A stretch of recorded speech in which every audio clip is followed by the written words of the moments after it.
80ల దశకంలో తెలుగు తెరను ఒక ఊపు ఊపిన అందాల తార. అభినయంతో పాటు అద్భుతమైన డాన్స్‌తో కోట్లాది మంది హృదయాలను కొల్లగొట్టిన మహారాణి. ఆమె ఎవరో కాదు మనందరి ఇష్టమైన నటి రాధ. కేరళ కుట్టిగా సినీ రంగ ప్రవేశం చేసి తెలుగు, తమిళ, మలయాళ భాషల్లో స్టార్ హీరోలందరి సరసన నటించి ఒక వెలుగు వెలిగింది. కేవలం గ్లామర్ తారగానే కాకుండా తనకంటూ ఒక ప్రత్యేకమైన గుర్తింపు తెచ్చుకున్న రాధా గారి సినీ ప్రయాణం ఎలా సాగిందో ఈ వీడియోలో తెలుసుకుందాం. కేరళలోని తిరువనంతపురంలో జన్మించిన రాధ ప్రముఖ దర్శకుడు భారతీరాజా కంటపడడంతో ఆమె జీవితమే మారిపోయింది. ఆయన దర్శకత్వంలో వచ్చిన తమిళ సినిమాతో తెరంగేట్రం చేసిన ఆమె మొదటి సినిమాతోనే సెన్సేషన్ సృష్టించారు.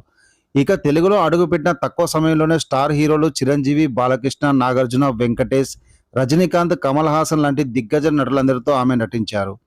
చిరంజీవితో ఆమె చేసిన డ్యాన్సులు, కెమిస్ట్రీ ఇప్పటికీ టాలీవుడ్లో ఒక ట్రెండ్ సెట్టర్గా నిలుస్తాయి.